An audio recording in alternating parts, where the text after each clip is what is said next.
എല്ലാവർക്കും സിമ്പിൾ പാചകത്തിലേക്ക് സ്വാഗതം. ഇന്ന് ഞാനിവിടെ ഉണ്ടാക്കാൻ പോകുന്നത് നമ്മുടെ പപ്പയ്യ ഓമയ്ക്ക അച്ചാർ, പപ്പയ്യക്ക അച്ചാർ. ഇതെല്ലാവർക്കും സുലഭമായിട്ട് നാട്ടിലൊക്കെ കിട്ടുന്നതാണ്. ഇത് വെച്ച് നമ്മൾ മാങ്ങയൊക്കെ അച്ചാർ, നാരങ്ങാടി അച്ചാറല്ല വരുന്നത്, ക്യാരറ്റ്, അതുപോലെ ഇതും അച്ചാർ ഉണ്ടാക്കി നമുക്ക് നോക്കാം. അതിന് വേണ്ടുന്ന സാധനങ്ങൾ: ഞാൻ 10-12 അല്ലി വെളുത്തുള്ളി മുറിച്ചെടുത്തിട്ടുണ്ട്, 3 പച്ചമുളക് ചെറുതായിട്ട് അരിഞ്ഞത്, ഒരു നല്ല കഷ്ണം ഇഞ്ചി നീളത്തിൽ അരിഞ്ഞത്, 1/2 ടീസ്പൂൺ ഉലുവാപ്പൊടി, 3 ടീസ്പൂൺ മുളക് പൊടി, 1/2 ടീസ്പൂൺ മഞ്ഞൾപ്പൊടി, 1/2 ടീസ്പൂൺ കായപ്പൊടി. അത് ഞാൻ എടുത്ത് വെച്ചിട്ടില്ല, ഇടാനുള്ളതാണ്.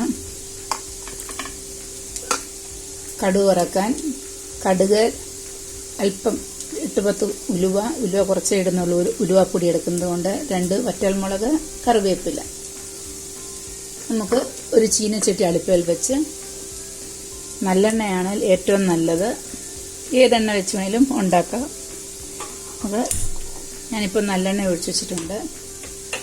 അതുപോലെ പുളിക്ക് വേണ്ടി നമുക്ക് അല്പം ചെറുനാരങ്ങ വലുപ്പത്തിൽ പുളിയെടുത്ത് അത് ചൂടുവെള്ളത്തിൽ കലക്കി ആ നീരൊഴിക്കാം, അല്ലെങ്കിൽ വിനാഗിരി. ഞാനിപ്പം വിനാഗിരിയാണ് ഒഴിക്കുന്നത്.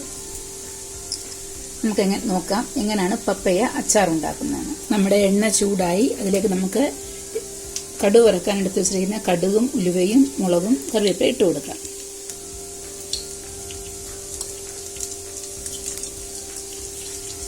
അതെണ്ണ കിടന്ന് പൊട്ടട്ടെ.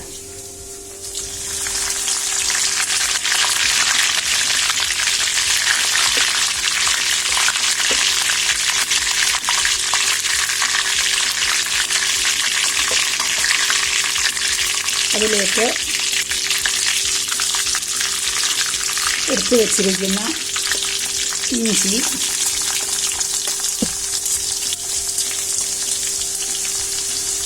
പച്ചമുളക്, എരിവ് അവരവരുടെ ഇഷ്ടാനുസരണം ചേർക്കാം, വെളുത്തുള്ളി.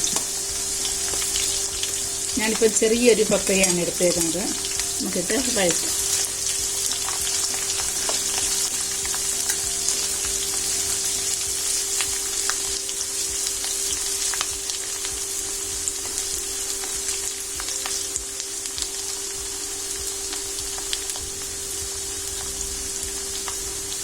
ഒന്ന് വെളുത്തുള്ളിയുടെ ഇഞ്ചിയുടെ നിറമൊന്ന് മാറി വരണം, ഒത്തിരി മൂത്ത് പോകില്ല. നമ്മുടെ അച്ചാർ ഉണ്ടാക്കുന്നത് തന്നെ, കടുമാങ്ങായും നാരങ്ങായും ഒക്കെ ഉണ്ടാക്കുന്നത് പോലെ തന്നെ നമ്മുടെ ഇഞ്ചിയും വെളുത്തുള്ളിയും എല്ലാം എണ്ണയ്ക്കകത്ത് കിടന്ന് മൂത്തു. നമുക്ക് ഗ്യാസിൻ്റെ ഫ്ലെയിം ഒന്ന് സിമ്മയിലിട്ടിട്ട് നമുക്ക് ഈ മസാലകൾ, മുളക് പൊടിയും ഉലുവാപ്പൊടിയും മഞ്ഞൾപ്പൊടിയും ചേർക്കാം, കായപ്പൊടി.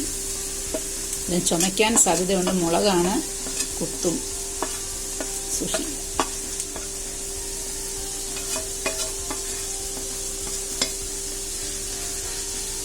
ഇതിനകത്തല്പം കായപ്പൊടി,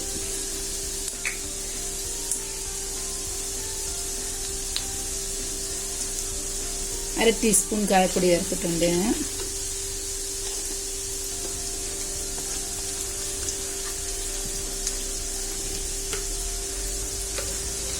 ഇതിലേക്ക് ഇപ്പം ഞാൻ 1/2 ടീസ്പൂണ് ഉപ്പ് ചേർക്കുകയാണ്, പിന്നെ നോക്കിയിട്ട് ചേർക്കും.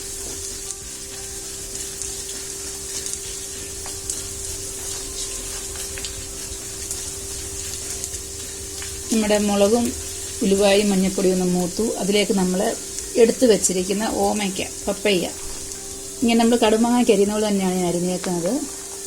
ഇങ്ങനെ ചെറിയൊരു പപ്പയാണ്. അത് ഞാൻ ഇതിനകത്തേക്ക് ഇട്ട് ഒരു 5 മിനിറ്റ് ഒന്ന് വഴറ്റുവാണ്. എന്നുവെച്ചാൽ പപ്പയിലെ വെള്ളമെല്ലാം ഇറങ്ങണം. ഗ്യാസിൻ്റെ ഫ്ലെയിം സിമ്മയിൽ തന്നെ ഇട്ടേക്കുവാണ്. എരിവൊക്കെ അവരുടെ ഇഷ്ടാനുസരണം ചേർക്കാണ്. ഞാനിപ്പോൾ എരിവുള്ള മുളകാണ് എടുത്തിരുന്നത്, കളറുള്ള മുളകല്ല.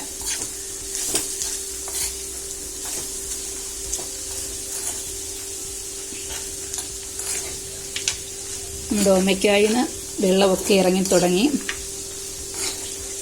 ഒത്തിരി നേരം ഇടണ്ട, ഇതിൻ്റെ വെള്ളം ഒന്നും ഇറങ്ങിയതില്ല, അങ്ങ് വെന്ത് പോകും. എന്താ പിന്നെ നമുക്ക് കടിക്കാൻ പറ്റില്ല. 5 മിനിറ്റ് മതി. ഏകദേശമായി. ഇതിനകത്തേക്ക് ഞാൻ ഒരു ചെറിയ തവിക്ക് ഒരു തവി വിനാഗിരി ഒഴിച്ചു കൊടുക്കുന്നു. വിനാഗിരിക്ക് പകരം പുളി വേണേലും ചേർത്ത് കൊടുക്കാം.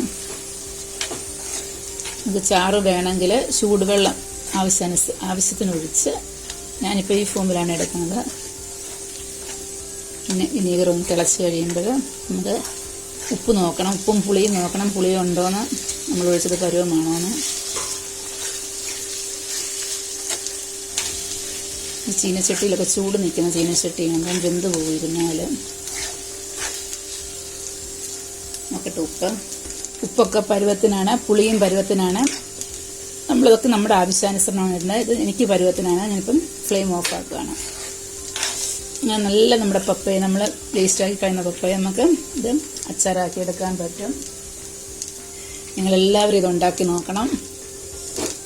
ഇത് നല്ല സൂപ്പർ അച്ചാറാണ്. നമ്മൾ സാധനം വേസ്റ്റാക്കേണ്ട ആവശ്യമില്ല. പപ്പയ എല്ലാ അച്ചാറിൻ്റെ കൂടെ തന്നെ നമ്മൾ ഗ്യാസ് വെച്ചേക്കുന്നത് മാറ്റണം. ഉണ്ടതിനനുസരിച്ച് വെന്ത് പോകാൻ സാധ്യതയുണ്ട്. ഇത് ചാറിട്ടെടുക്കേണ്ട ഒരു ചാറിട്ടെടുക്കാം. നമ്മുടെ പപ്പയ അച്ചാർ റെഡിയായി. നിങ്ങളെല്ലാവരും ഇത് ഉണ്ടാക്കി നോക്കണം.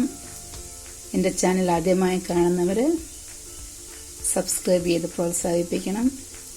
നിങ്ങളുടെ ഫ്രണ്ട്സിനെല്ലാം എൻ്റെ ചാനൽ ഇഷ്ടപ്പെട്ടെങ്കിൽ നിങ്ങൾ ഷെയർ ചെയ്യണം, ലൈക്ക് ചെയ്യണം, കമൻറ്റ് ചെയ്യണം.